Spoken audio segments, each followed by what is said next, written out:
আপনি সৌভাগ্যময় জীবন পেতে হলে সবচেয়ে বেশি বেশি যে কাজটি করতে হবে, যিকরুল্লাহ, আল্লাহকে বেশি জিকির করতে হবে। আসমান জমির মালিক কে? ধন ভান্ডারের মালিক কে? তার কাছে চাইবেন না, চাইবেন কার কাছে? দরবারে। বিজয় পাওয়ার জন্য আপনি ওই মাজারে যাবেন, দোয়া নেবেন। আর কতকাল এই শিরক চলবে? বাংলাদেশের মানুষকে বলতে চাই, এই শিরক বন্ধ হোক। সাহায্য চাইবো কার কাছে? আল্লাহর কাছে। স্মরণ করবো কার? আল্লাহর। আল্লাহর স্মরণ বেশি বেশি করবেন। এই স্মরণ যদি করেন, জিকির করেন, আপনার আত্মার খোরাক তো এটাই সবচেয়ে বড় ট্যাবলেট। এই যে মসজিদে নামাজ পড়লাম, দেখেন সময় চাটে ওখানে আয়াত লেখা রয়েছে, সেখানে লেখা আছে আলা বিযিকরিল্লাহ তাতমাইন্নুল কুলুব। আরে সাবধান, আত্মার প্রশান্তি পাওয়ার জন্য তোমরা সবচেয়ে বড় যে কাজটা করে আল্লাহকে স্মরণ করবে। এই জিকির আজকারের মধ্যে থাকবেন। জিকির আজকার করলে কি লাভ? একটি কথা, মেথড আপনাদের চিকিৎসা আমি দিতে চাই। ইলাদুস দাইকিস সাদর ফি আমরাইন। হার্ট ডিজিজ আছে না, হার্টের রোগ আছে না, হৃদরোগ আছে না, এই হৃদরোগের চিকিৎসা কোরআন থেকে আপনি পেতে পারেন। গবেষকগণ বলছেন, আমি জাস্ট নকল করে বলছি, উপস্থাপন করছি। গবেষক বলছেন যে এই অন্তরের রোগের, অন্তরের কষ্ট, কাঠিন্য এবং সংকীর্ণতা এবং বিপদ, দুঃখ, কষ্ট জমে থাকার যে ব্যথা, এই ব্যথা দূর করার মতো চিকিৎসা কোরআনে আল্লাহ তাআলা বলেছেন। কি রেফারেন্স, দলিল কি? আল্লাহ তাআলা বলছেন সূরা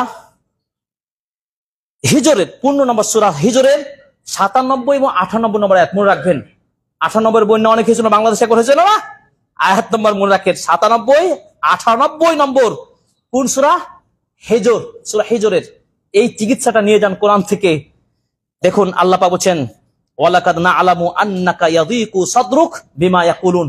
আল্লাহ পাক বলছেন, আমি অবশ্যই জানি, মুহাম্মদ সাল্লাল্লাহু আলাইহি ওয়াসাল্লামকে লক্ষ্য করে বলছেন, তারা যে কথাগুলো বলে এই কথাগুলো সত্যি কষ্টকর। বেদনা, যন্ত্রণা আসে না? আপনাকে গালি দিল, আপনাকে কষ্ট কাঠিন্য কথা বললো, আপনি কষ্ট পাবেন না? হৃদয় ব্যথা জমবে না? এই ব্যথা নিয়ে আপনি একটা টেনশন করে হার্ট অ্যাটাক করে না? এই হার্ট অ্যাটাক করে এই কঠিন শক্ত কথা শুনে। এইগুলোর কারণে কিন্তু হার্ট অ্যাটাক হয়। দুশ্চিন্তা থেকে হার্টের প্রবলেম হয়, দুশ্চিন্তা, খারাপ খারাপ কথা শুনে বিপদগ্রস্ত হয়ে কিন্তু হার্ট অ্যাটাক করে। টেনশন করে, যেগুলো আমরা বুঝি। আল্লাহ তাআলা নবীকে বলছেন, আমি জানি যে তাদের কথাই তোমার মনটা কষ্ট হয়, হৃদয় কষ্ট, ব্যথা আসতে পারে। চিকিৎসা আল্লাহ তাআলা বলছেন, ফাসাব্বিহ বিহামদি রাব্বিক ওয়া কুন মিনাস সাজিদিন। এই কঠিন মুহূর্তে ব্যথার শক্ত হৃদয়, ব্যথাময় হৃদয়কে শান্ত করতে ও শান্তি পেতে যেটি করবে সেটি হলো কি? ফাসাব্বিহ বিহামদি রাব্বিক, তোমার রবের জন্য তাসবিহ পাঠ করো। সুবহানাল্লাহ, সুবহানাল্লাহ, সুবহানাল্লাহ, সুবহানাল্লাহ। 2, ওয়া কুন মিনাস সাজিদিন, এবং তুমি সিজদাকারীদের অন্তর্ভুক্ত হয়ে যায়, সিজদায় লুটে পড়ো। আপনি কঠিন বিপদের মধ্যে রয়েছেন, আপনি সুন্দর করে উজু করে আপনি দীর্ঘ সালাত আদায় করেন, তাসবিহ করেন, আল্লাহ সিজদায় কাঁদেন, দোয়া করেন, আল্লাহ আপনার মনটাকে ঠান্ডা করে দিবেন, প্রশান্ত দিবেন। সুবহানাল্লাহ। এই জিকির আপনাকে করার জন্য আল্লাহ তাআলা সূরা আহজাবের 41 নম্বর আয়াতে বলছেন, ইয়া আইয়ুহাল্লাযীনা আমানু যকুরুল্লাহা যিকরান কাসীরা। হে ঈমানদার লোকেরা, তোমরা বেশি বেশি আল্লাহকে স্মরণ করো, জিকির করো, বেশি বেশি স্মরণ করো। এই জন্য আল্লাহ তাআলা বলছেন, স্মরণ করতে যেহেতু বলা হয়েছে, প্রতিটি মুহূর্তে আপনি জিকির আজকারের মধ্যে থাকবেন। আপনাকে কয়েকটা জিকির আমি শিখে দিতে চাই। অনেকগুলো জিকির আজকার রয়েছে। দেখুন, আমরা গুনাহ করি, পাপ করি, অন্যায় করি। এই পাপগুলো কি আমরা মুক্ত করতে চাই না? খালি দুনিয়ার সুখ পেলে হবে না তো, পরকালে নেন। ইন্নামাল হায়া, এই দুনিয়ার জীবনটা আসলে খেল, তালাবুন ওয়া লাহাবুন, খেল তামাশা ছাড়া কিছুই নয়। সাময়িক পুতুলের মতো খেলার এই দুনিয়ায়। পরকালের জীবনটাকে বাঁচাতে হলে, ফুলসিরাত পার হতে হলে, মুক্তি পেতে হলে আপনাকে পাপ মুক্ত হতে হবে না? শুধু গাড়ি বাড়ি পয়সা নিলেই হবে না। পরকাল বাঁচানোর জন্য আপনাকে জিকির আজকারের মধ্যে নিজেকে ডুবে রাখতে হবে, নিজেকে তার মধ্যে আবদ্ধকরণ। জিকিরের মধ্যে একটি জিকির কি? সহিহ বুখারী 6405 নম্বর হাদিস, রাসূল সাল্লাল্লাহু আলাইহি ওয়াসাল্লাম বলেন, মান ক্বালা সুবহানাল্লাহি ওয়া হামদিহি ফি ইয়াউমিন মিয়াতা মাররা হুত্তাত খাতায়াহু ওয়া ইন কানাত মিসলা জাবাদিল বাহর। কেউ যদি দিনে 100 বার সুবহানাল্লাহ ওয়া বিহামদিহি তাসবিহটা পাঠ করতে পারে, নবীজি বলছেন তার যদি সমুদ্রের ফেনা পরিমাণ পাপ থাকে আল্লাহ ক্ষমা করে দেন। সুবহানাল্লাহ। খুব বেশি সময় লাগবে? বেশি সময় লাগবে? 5 মিনিট, 10 মিনিট, এর চেয়ে বেশি লাগবে না। তাহলে 10 মিনিট, 5 মিনিট, এই অল্প সময় 100 বার সুবহানাল্লাহ ওয়া বিহামদিহি সকালে যদি পড়ে ফেলি, তাহলে আল্লাহ তাআলা আমাদের গুনাহ মিটিয়ে দিবেন। সুবহানাল্লাহ। অল্প অল্প কাজে বেশি লাভ। আমরা তো লাভ পেতে পছন্দ করি। এরপরে দেখুন, মান আকালান নবী সাল্লাল্লাহু আলাইহি সাল্লাম, আল্লাহ নবী বলেন মান আসাবাউ হাম্মুন আও গাম্মুন আও সুকমুন আও শিদ্দাহ। ভালো করে নেন, পৃথিবীর এমন কোন মানুষ নেই যে আমরা এই বিপদের মধ্যে নেই। নবীজি বলছেন কেউ যদি দুঃখ, কষ্ট, পেরেশানি, চিন্তা, টেনশন এগুলো কাউকে যদি গ্রাস করে, এই দুঃখ, কষ্ট, পেরেশানি থেকে মুক্তি পাওয়ার জন্য নবীজি সাল্লাল্লাহু আলাইহি সাল্লাম বলেছেন কি দেখুন, তিনি বলছেন এই দোয়াটা তুমি বেশি বেশি পড়বে, আপনার টেনশন বেশি, এই জিকিরটা বেশি বেশি করবে। তিনি বলছেন আল্লাহু রাব্বি লা শারিকা লাহু। এই দোয়াটা পড়বেন। কি বললাম বলেন আমার সাথে? আল্লাহু রাব্বি লা শারিকা লাহু। আল্লাহু রাব্বি, আল্লাহ আমার রব, লা শারিকা লাহু, তার সাথে কোনো শরীক নেই। এই কথা বেশি উচ্চারণ করবেন। এই দুঃখ, কষ্ট, নবীজি সাল্লাল্লাহু আলাইহি সাল্লাম বলছেন লা শারিকা লা, আল্লাহু রাব্বি লা শারিকা লাহু। এই দোয়াটি আপনি বেশি বেশি তখন পাঠ করবেন। রাসূল সাল্লাল্লাহু আলাইহি ওয়াসাল্লাম বলছেন কাশাফা যালিকা আন, তার থেকে ওই দুঃখ, কষ্ট, যন্ত্রণা, বেদনা সে দূর হয়ে যাবে। সুবহানাল্লাহ। তাহলে আজকে শিখলাম সুখময় জীবন তো চাচ্ছি না। সুখময় জীবন যদি দুঃখ কষ্ট না থাকে, আপনি যদি ডাল ভাতও খান, ওই খেরের ঘরেও যদি থাকেন, আপনি সুখ খুঁজে পাবেন। পাবেন কিনা বলেন?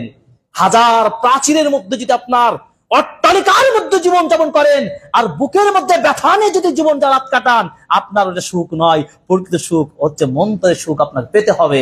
ঠিক কিনা বলেন? আল্লাহ তাআলা আমাদের জন্য কবুল করুন, আমিন। আল্লাহ সহজ করুন। এই জিকির আজকারের মধ্যে নবীজি সাল্লাল্লাহু আলাইহি সাল্লাম বলছেন কি দেখুন, যে আপনি বাড়ি থেকে যখন বের হয়ে যাবেন তখনও আপনি জিকির আজকার করবেন। কি করবেন না? বাড়ি থেকে বের হওয়ার জন্য দোয়া করবেন। রাসূলুল্লাহ সাল্লাল্লাহু আলাইহি ওয়াসাল্লাম বলছেন ইদা খারাজার রাজুলু মিন বাইতিহি, যখন একজন মানুষ তার বাড়ি থেকে বের হবে তখন যদি এই দোয়াটা পড়ে নাই, বিসমিল্লাহি তাওয়াক্কালতু আলাল্লাহি লা হাওলা ওয়ালা কুওয়াতা ইল্লা বিল্লাহ, এই ছোট্ট দোয়াটা যদি পড়ে নাই, আল্লাহ তাআলা বলছেন হুদিয়াত ওয়া কুফিয়াত ওয়া উকিয়াত, সে যেন হেদায়েত পেয়ে গেল, তার রাস্তা সহজ হয়ে গেল, শয়তান পালিয়ে গেল, সে বিপদ থেকে বেঁচে গেল। সুবহানাল্লাহ। আবু দাউদের হাদিস। জিকির আজকার করতে চান? নবীজি সাল্লাল্লাহু আলাইহি ওয়াসাল্লাম জিকির আজকার কয়বার করতেন?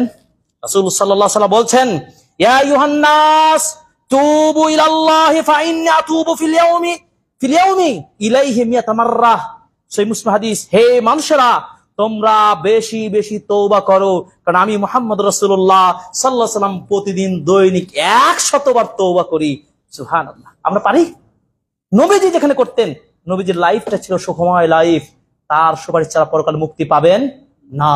অতএব তার সুন্নাহ মানহাজকে ধারণ করুন, জিকির করুন। এই বেশি বেশি জিকির করলে এই লাভ, আপনি মুক্তি পাবেন। নিজেকে আয়েশা রাদিয়াল্লাহু তাআলা আনহা বলছেন আল্লাহর নবীর চেহারার দিকে যখন তাকাতাম তার এই দুই ঠোঁট দুটো নড়তো। কেন? তিনি প্রতিটি মুহূর্তে আল্লাহ জিকির আজকারের মধ্যে থাকতেন। সকাল সন্ধ্যা জিকির আজকার গুলো আপনারা জানেন। সকাল সন্ধ্যা জিকির আজকার পড়বেন। একটা ভিআইপি গুরুত্বপূর্ণ জিকির আজকার হলো কি জানেন? সকাল ও সন্ধ্যার সাইয়্যিদুল ইস্তেগফার অবশ্যই পড়বেন। রাসূল সাল্লাল্লাহু আলাইহি ওয়াসাল্লাম বলছেন, সেই বুখারী হাদিস, সকালে পড়ে যদি কেউ মারা যায় তাহলে জান্নাত, সন্ধ্যায় পড়ে যদি রাতে মারা যায় তাহলে সে জান্নাত। সুবহানাল্লাহ। আল্লাহুম্মা আনতা রাব্বি লা ইলাহা ইল্লা আনতা, এই পুরো দোয়াটি পড়বেন। আমি সংক্ষেপ করে দিচ্ছি। আরেকটি আমল করবেন, সকাল সন্ধ্যা স্পেশাল ভাবে করবেন। 3 বার করে সকালে পড়বেন, 3 বার রাতে পড়বেন। এইগুলো আমাদের দরকার। ইসলামিক বেসিক নলেজ গুলো আমাদের জানতে হবে, আমল করতে হবে। সুখময় জীবন পেতে চাই। রাদিতু বিল্লাহি রাব্বাও, বলেন আমার সাথে, রাদিতু বিল্লাহি রাব্বাও ওয়া বিল ইসলামি দীনাও ওয়া বি মুহাম্মাদির রাসূলা। আমি সন্তুষ্ট হয়েছি আমার রবকে প্রভু পেয়ে, আমি ইসলাম পেয়ে খুশি, আমি মুহাম্মদকে নবী হিসেবে পেয়ে খুশি। 3 বার যদি পড়েন, আল্লাহ নবী বলছেন কাল কিয়ামতের ময়দানে ওই ব্যক্তির প্রতি আল্লাহ সন্তুষ্ট হওয়াটা ওয়াজিব হয়ে যায়। সুবহানাল্লাহ। অপর হাদিসে বলছে জান্নাত ওয়াজিব হয়ে যায়। সুবহানাল্লাহ। চিন্তা করতে পারেন? অতএব এই অনেকগুলো জিকির আজকার রয়েছে। হিসনুল মুসলিম নামে একটা রয়েছে, এই বইটা পড়বেন, আরো কিছু বই রয়েছে, আমার নিজের লেখাও বই রয়েছে, সব আপনার আমল করুন, শিখুন, স্টাডি করুন। খুবই